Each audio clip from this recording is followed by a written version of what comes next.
A intolerância religiosa representa 1/3 dos processos por racismo que circulam nos tribunais brasileiros. No ano de 2024, as pessoas que foram violadas com mais frequência, na maioria dos casos, estavam ligadas à Umbanda ou ao Candomblé. Aqui no Piauí, mais recentemente, chama a atenção dessa intolerância religiosa, desse racismo registrada ao norte do estado, no município de Pedro II. Ao ponto de estar em redes sociais proferindo esse ódio, porque a gente teve a primeira prisão no Piauí por racismo religioso. Lembra daquela frase que diziam pra gente que a sua liberdade começa onde a do outro termina? A gente tem os limites e a gente precisa respeitar esses limites. Como adventistas, temos atuado não apenas na defesa dos nossos direitos, mas na proteção do direito de todos. Afinal, a liberdade religiosa é para todos e precisa ser respeitada e praticada por todos nós. Como é que a gente vai defender as outras religiões? Eu já tenho até uma resposta na minha cabeça, mas como é que eu posso defender as outras religiões, mesmo sabendo, não é minha pergunta isso, né? Mesmo sabendo que elas não deveriam existir? Vamos botar assim, na minha cabeça, na minha não, na cabeça de algumas pessoas é tipo assim: só existe um Deus. E está certo esse pensamento. Só existe um Deus.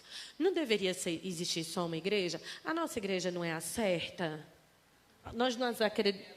Por que eu tenho que defender as outras? Se a nossa igreja que é certa. Como é que funciona isso? E não é como advogada, não. É como adventista. Como advogada adventista. Como é que funciona isso? A gente não deveria estar pensando em talvez acabar as outras religiões para todo mundo fazer parte da nossa? É interessante, essas perguntas são bastante interessantes, né? Mas veja, o que a gente falou pela manhã, né? O direito à liberdade religiosa seria um gênero que comporta várias espécies ou vários subdireitos que estão ligados a ele, né? E dentre esses direitos você vai ter o direito à liberdade de expressão religiosa. Você tem o direito à liberdade de expressão genérico, que hoje em dia está sendo muito discutido aí fora, né? As pessoas colocam como não tem limite, quando na verdade tem limite, e o limite é a lei, né? A mesma coisa é aqui dentro. O direito de expressão, de liberdade de expressão religiosa, ela encontra limites no crime. Então, veja, se esse direito me pertence enquanto adventista, pertence a uma pessoa enquanto assembleano. O mesmo direito pertence a outra pessoa enquanto umbandista, pertence a outra pessoa enquanto espiritista, já ia dizer, enquanto espírita. Então, não é um direito só meu como adventista, é egoísmo demais, né? Então, assim, cada um pode exercer seu direito, desde que seja exercitado com respeito. Por enquanto, a ordem jurídica está vigente, e a ordem jurídica me diz que eu devo respeitar o outro. A ordem jurídica me diz que se eu avançar demais, extrapolar, eu posso cometer um crime, posso ser preso. E não é bonito ser preso, né? E, voltando ao ponto de como é que eu posso defender outras religiões sem fugir daquilo que eu acredito? Primeiro, um versículo bíblico que serve muito para responder de logo, né, uma questão como essa que foi colocada. Paulo, escrevendo aos Romanos, ele diz assim: um faz diferença entre dia e dia, mas outro julga iguais todos os dias. Cada um esteja inteiramente seguro em sua própria mente. Então, Craig diz o seguinte: há dois argumentos para se defender a religião do outro, mesmo quando não seja a minha religião, e que eu acabo, por tabela, defendendo o meu direito de religião, o meu credo. Primeiro, a dignidade da pessoa humana do ponto de vista do livre-arbítrio. Então, veja, antes mesmo de pensar na religião do outro, e talvez os psicólogos, né, os estudantes expliquem melhor, porque há um pensamento que diz: o ser se diz de diversas formas. E, de fato, quanto humano, o ser se diz de diversas formas. Então, eu, quanto humano, talvez se eu não estivesse nascido no Brasil, eu, quanto humano, poderia compreender que a forma de eu enxergar qual a minha divindade que eu iria me relacionar seria, por exemplo, se eu estivesse na Índia, seria o hinduísmo. E ainda assim eu creria que aquele seria, em tese, a religião certa. Então, quando a gente está falando de liberdade religiosa, a gente compreende do ponto de vista do direito, como o Júnior falou aqui, da liberdade religiosa quanto dignidade da pessoa humana. Então, toda pessoa tem o direito de ter a sua crença. Do ponto de vista, vamos dizer, do livre-arbítrio que está na Bíblia, Deus conferiu a todo humano razão. Por isso que Paulo diz, um diz que um dia é diferente do outro, um diz que todos os dias são iguais. Cada um, então, ande segundo a sua compreensão. Se eu não estiver enganado, Ellen White ela vai dizer o seguinte, que naquele dia haverá o julgamento, e um dos padrões do julgamento será pela a luz que cada um recebeu. Então, veja, se eu recebi a luz, do ponto de vista adventista, que o sábado deve ser, não só o sábado, mas os outros 9 mais 1, o sábado devem ser observados, então, eu, naquele dia, serei avaliado por Deus pela luz que eu... Mas, eu tenho que saber que algumas pessoas não receberam essa mesma luz, mas que, do ponto de vista do livre-arbítrio, Deus permitiu que elas fizessem a sua escolha. E, por fim, Craig diz que defende-se a religião do outro, do ponto de vista do livre-arbítrio. Um é a dignidade da pessoa humana e o livre-arbítrio, e o outro ponto de vista é do ponto de vista moral individual. Olha, do ponto de vista do livre-arbítrio, eu defendo o meu credo, mesmo com uma pessoa que não é da minha religião, quando eu permito que ela professe a sua religião, mesmo que não seja a minha. Eu acho que também caminha muito pelo campo do respeito. Deixa eu só fazer uma colocação aqui, Tássia, antes de você continuar. Que talvez, que eu acho que a gente precisa deixar muito claro isso para todo mundo. As pessoas perguntam, como é que eu vou defender outra religião? Parará. Muito do que essas perguntas que Paulinha trouxe, ela precisa ser entendida no viés do respeito. Quando você não respeita a religião do outro, quando você quer extinguir, ou quando você ofende, já sai do campo, né, da sua opinião própria, né, e passa a ser uma intolerância religiosa. Tem um caso de repercussão geral de um padre, Jonas Abidi. Foi o que aconteceu. Esse padre ele escreveu um livro, e nesse livro ele disse que as religiões de raízes africanas tinham que ser, eram religiões de Satanás. Ele não falou que tinham que ser extintas, mas eram religiões de Satanás, e criticou assim profundamente. E o Ministério Público entrou com ação, não sei se o Júnior viu essa situação. O Ministério Público entrou com uma ação, e esse caso foi parar no STF.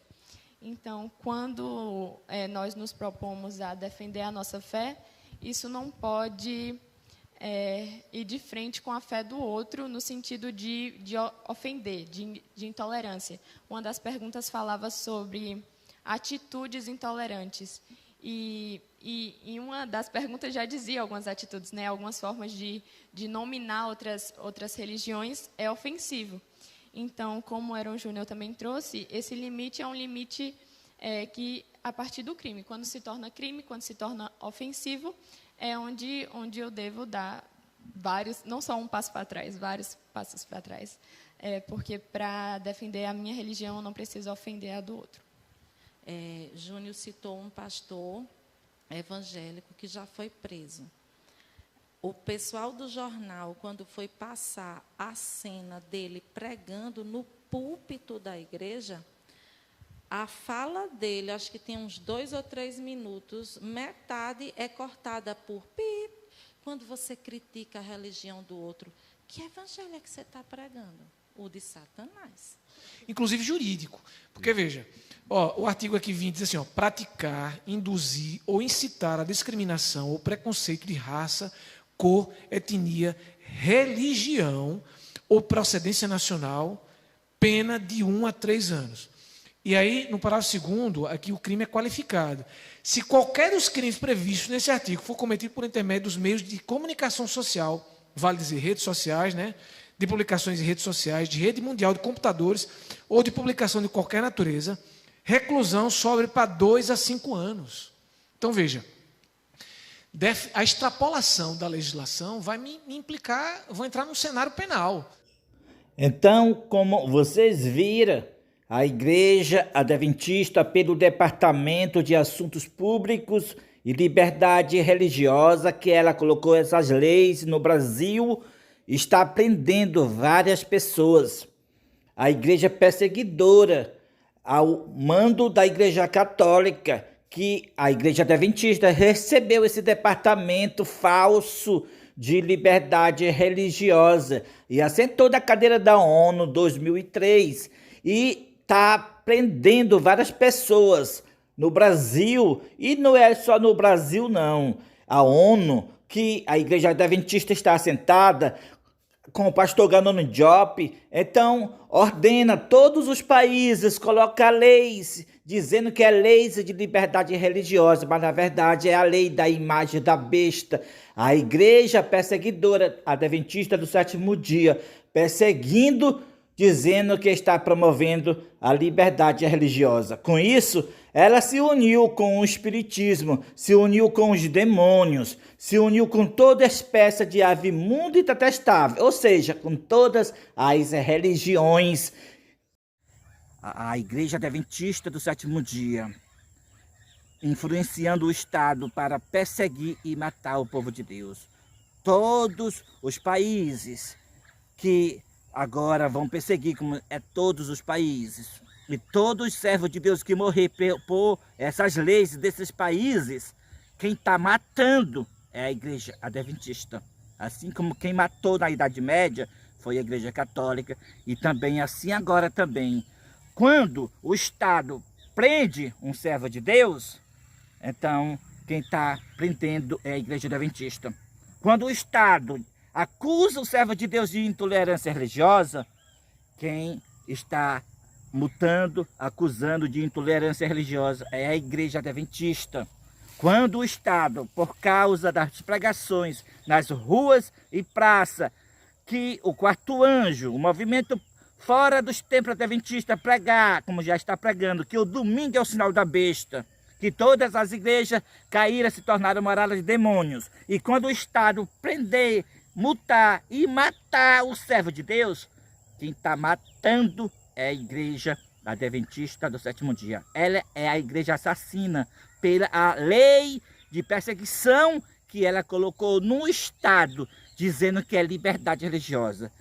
Ela está fazendo a obra da mãe dela, que é a Igreja Católica, a besta. Ela é uma cópia, ela é uma imagem da Igreja Católica, a Igreja Adventista. Ela está no Estado, ela se une com o Espiritismo, se une com o Catolicismo.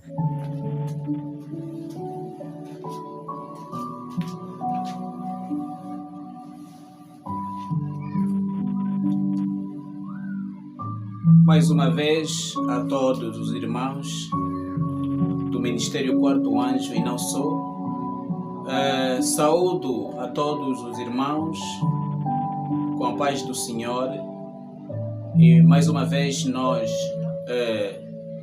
voltamos para partilhar os nossos conhecimentos da Palavra do Senhor.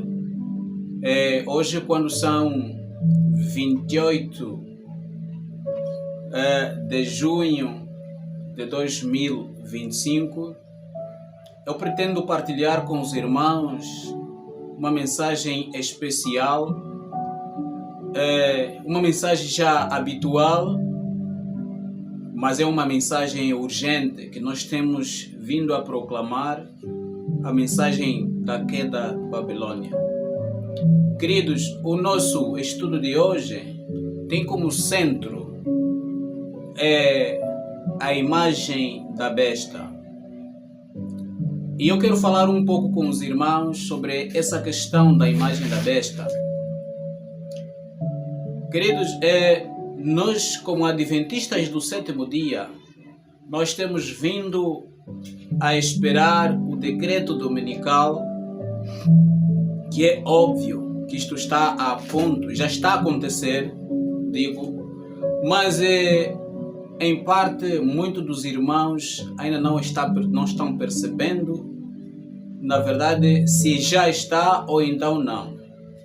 Quero dizer aos irmãos que a nossa maior preocupação neste momento deve ser em compreender o que é a imagem da besta. Na verdade, a serva do Senhor, no grande conflito, tanto quanto nos eventos finais, ela descreve que a imagem da besta é quando a igreja apelar o braço forte do Estado para implementar os seus objetivos. Então, a imagem da besta é quando a igreja vai apelar, vai pedir a ajuda do Estado para fazer acontecer a sua vontade. Isto é a imagem da besta.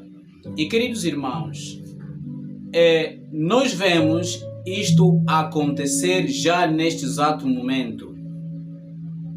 Nós vemos isso acontecer já neste exato momento. Quando nós temos a nossa própria Igreja Adventista do Sétimo Dia, que em 2003 colocou o pastor Ganode Diop na ONU como representante da Igreja Mundial, da Igreja Adventista do Sétimo Dia, a nível mundial. A liberdade religiosa. Liberdade religiosa é um tema muito pouco falado na Igreja Adventista, tentando promulgar e defender a liberdade religiosa no mundo inteiro, não somente no Brasil e nem nos Estados Unidos somente. Outro detalhe aqui é que a Igreja Adventista tem um representante nas Nações Unidas. Eu não sabia desse detalhe, mas fui colher lá no site da Divisão Sul-Americana, que a Igreja Adventista tem um representante junto às Nações Unidas que participa das reuniões em Nova York e em Genebra sobre a liberdade religiosa. Assim como um representante em Washington, que trabalha com o Congresso norte-americano, com a Casa Branca e com a comunidade diplomática de Washington, também tratando desse assunto da liberdade religiosa. Então veja você como a Igreja Adventista está antenada com esse assunto na defesa da liberdade religiosa. Em 2020, então Donald Trump assina um decreto para que as igrejas promovam a liberdade religiosa. Queridos, nós devemos nos questionar. Há muito tempo existiu liberdade religiosa nos Estados Unidos da América. E pouco nós vimos, e nós não vimos que o Estado se interessou com esta liberdade religiosa, apesar de que ela já existia, porque a Constituição norte-americana já defendia na primeira emenda. Mas nós vemos o presidente Trump assinando este decreto em 2020, e nós vimos durante 5 anos até aqui a proclamação desta liberdade religiosa em todas as igrejas do mundo. Nós vimos que em 2015, 2016, 17, 18, falava-se mais do ecumenismo.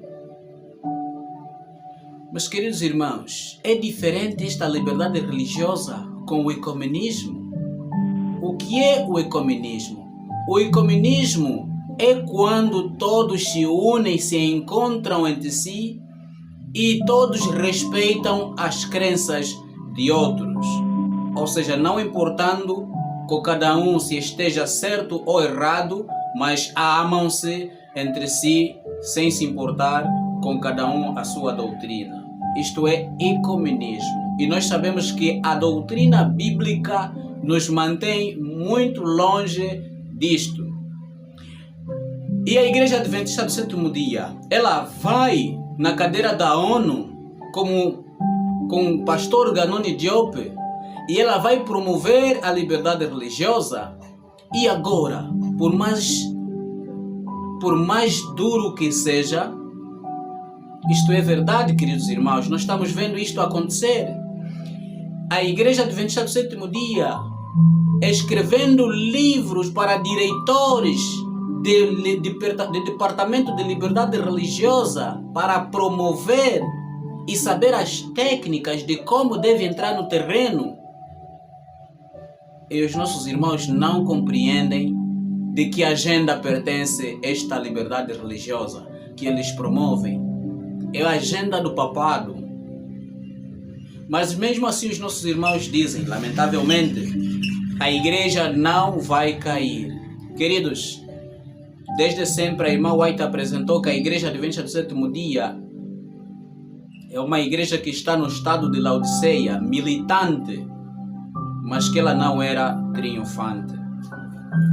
E a profecia do Apocalipse diz que o dragão irou-se contra a mulher, mas vai fazer guerra aos restos de sua semente.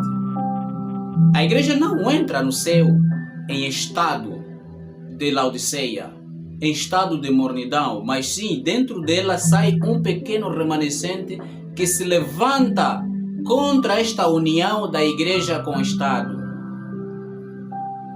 Queridos, quero passar mais uma informação de que pela falsa liberdade religiosa, por esta falsa liberdade religiosa que a Igreja Adventista do Sétimo Dia colocou como proposta na ONU, hoje, em Angola é proibido adorar nos quintais. Ou seja, só aquele que fazer parte do sistema é que poderá ser reconhecido como pastor, como pregador. Mas todos aqueles que não estiverem dentro do sistema, que não fazerem parte de uma congregação reconhecida pelo Estado, este não pode ser, este deve ser preso, este deve ser cadeado. Queridos, o que é que isto nos faz pensar? O que é que acontecia de concreto na Idade Média de 538 a 1798, quando a Igreja Católica tinha sua supremacia? Unicamente os padres deviam ter acesso à Bíblia. Um membro comum não devia ter acesso à Bíblia. Um membro que, segundo eles, não foi formado por eles, não tinha autoridade para falar da palavra de Deus. E o que é que nós estamos a ver em Angola hoje, a partir de julho, um documento assinado em maio, de apenas 90 dias, que começa a vigorar em julho de 2025, que até proíbe o uso de túnicas. Segundo eles, são vestimentas que confundem a sociedade. Queridos irmãos, estas acusações virão cada vez mais e farão com que o povo de Deus, o povo remanescente de Deus, eles possam desistir da sua missão. Mas, queridos, isso é profético. Eu vou lhe mostrar um texto em Lucas capítulo 10, no seu versículo 15. Aí Cristo direciona algumas palavras a Cafarnaum. Cafarnaum também é uma das aldeias de Israel em tempo de Cristo. Então o que é que Cristo diz? Aqui na palavra do Senhor, Ele vai dizer o seguinte: e tu, Cafarnaum, que te levantaste até ao céu, até ao inferno serás abatido. Nós sabemos muito bem que o inferno é o lugar mais profundo da terra. O inferno é túmulo, é sepulcro. Então o orgulho de Cafarnaum devia ser abatido até ao sepulcro, até nas profundezas da terra.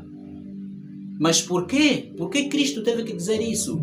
Porque Cafarnaum foi ali onde Cristo começou a mostrar o seu poder.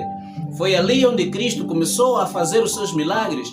Cafarnaum foi a aldeia mais privilegiada em tempo de Cristo. E qual é a igreja que foi mais privilegiada durante esse período de 1844 até aqui? A Igreja Adventista do Sétimo Dia. Foi a igreja mais privilegiada. Mas na hora da peleja, na hora da batalha, o que a igreja está fazendo? Está se unindo com o papado. Está promovendo a tal liberdade religiosa que o Estado está promovendo. Mas com tudo isso,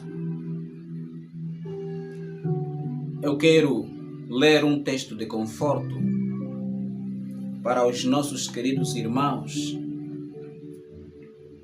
que tudo isto já está profetizado. Tudo isto já está profetizado pela palavra do Senhor. E nós temos então em João capítulo 16, no versículo 3, a partir do versículo 2, que diz o seguinte: expulsar-vos-ão das vossas sinagogas. Vem mesmo a hora, sublinhem isso, queridos irmãos, em que qualquer que vos matar cuidará fazer um serviço a Deus. E isto vos farão, porque não conheceram a Deus nem a mim. Mas tenho-vos dito isto, a fim de que quando chegar aquela hora, vos lembreis de que já vos tinha dito. E eu não vos disse isto desde o princípio, porque estava convosco. Amém e amém. Então o tempo chegou, queridos irmãos. O tempo é este. Em Angola, nós vamos continuar usando as túnicas. Vamos continuar pregando nas ruas. E de certo que virá a perseguição. De certo que muitos de nós irá às prisões. Mas é para isso que nós entramos no caminho estreito. Porque o caminho do cristão não é um caminho largo. É mesmo o caminho do sofrimento. Então, queridos, eu quero dizer para você que está nos ouvindo do outro lado, que este ministério Quarto Anjo está ainda aberta, de braços abertos para receber-vos. Vocês que são diretores do Departamento de Liberdade Religiosa, não manchem as vossas mãos com o sangue dos santos nesses últimos dias, pensando que estão trabalhando para Deus, quando vocês estão a impulsionar o Estado para punir os servos de Deus, para silenciar os servos de Deus, para neutralizar o poder da mensagem do terceiro anjo. Vinde, juntai-vos ao ministério Quarto Anjo e juntos vamos proclamar a queda de Babilônia, a união da igreja com o Estado, e juntos vamos advertir os nossos irmãos, pois o tempo é curto. Cristo está voltando. Agora você precisa saber o que é a imagem da besta. A imagem da besta são todas as igrejas protestantes, todas unidas com o Estado promovendo a falsa liberdade religiosa. Então, a imagem da besta é a união das igrejas. A imagem da besta é a falsa liberdade religiosa que está sendo promovida dentro das igrejas. Chegamos neste período. Qual é agora a principal imagem da besta? Qual é a líder principal da imagem da besta? A líder principal da imagem da besta é a Igreja Adventista do Sétimo Dia. A Igreja Adventista do Sétimo Dia, ela se uniu com o Estado para perseguir o remanescente povo de Deus nestes últimos dias. A Igreja Adventista está colocando leis no Estado para perseguir o povo santo de Deus, os verdadeiros adventistas que estão fora dos templos adventistas. E assim chegamos neste período. É a Igreja Adventista que está sentada lá na ONU. A ONU é a Organização das Nações Unidas. E assim, a Igreja Adventista colocou o pastor Ganoni Diop em 2003, lá nas Nações Unidas. Está sentada na cadeira da ONU. E assim, todas as leis que estão sendo mandadas no Estado e nas igrejas está vindo da ONU. E quem está na ONU é a Igreja Adventista do Sétimo Dia. Por isso que a Igreja Adventista do Sétimo Dia, ela é a líder principal da imagem da besta. Chegamos no período da perseguição da imagem da besta. A imagem da besta é a cópia da besta. Aquilo que a besta já fez no passado, o líder da Igreja Católica, o papado, já fez na Idade Média, no ano 538, matou mais de 100 milhões de protestantes, povo de Deus.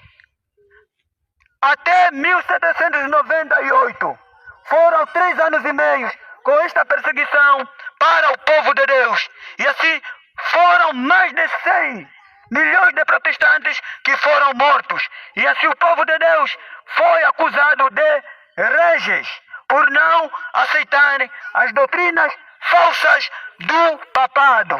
E assim chegou, amados amigos, este período do terrível comunismo, que é a união das igrejas com o Estado, promovendo a falsa liberdade religiosa, perseguindo o povo santo de Deus. E assim, todos aqueles que promoverem a falsa liberdade religiosa, aqueles que promoverem este decreto dominical disfarçado de liberdade religiosa, receberão a ira de Deus sem mistura de misericórdia.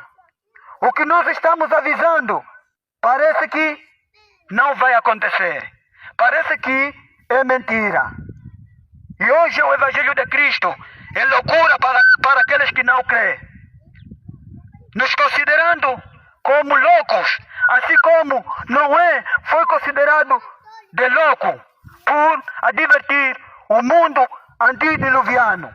E nós chegamos nestes últimos avisos que está sendo dado.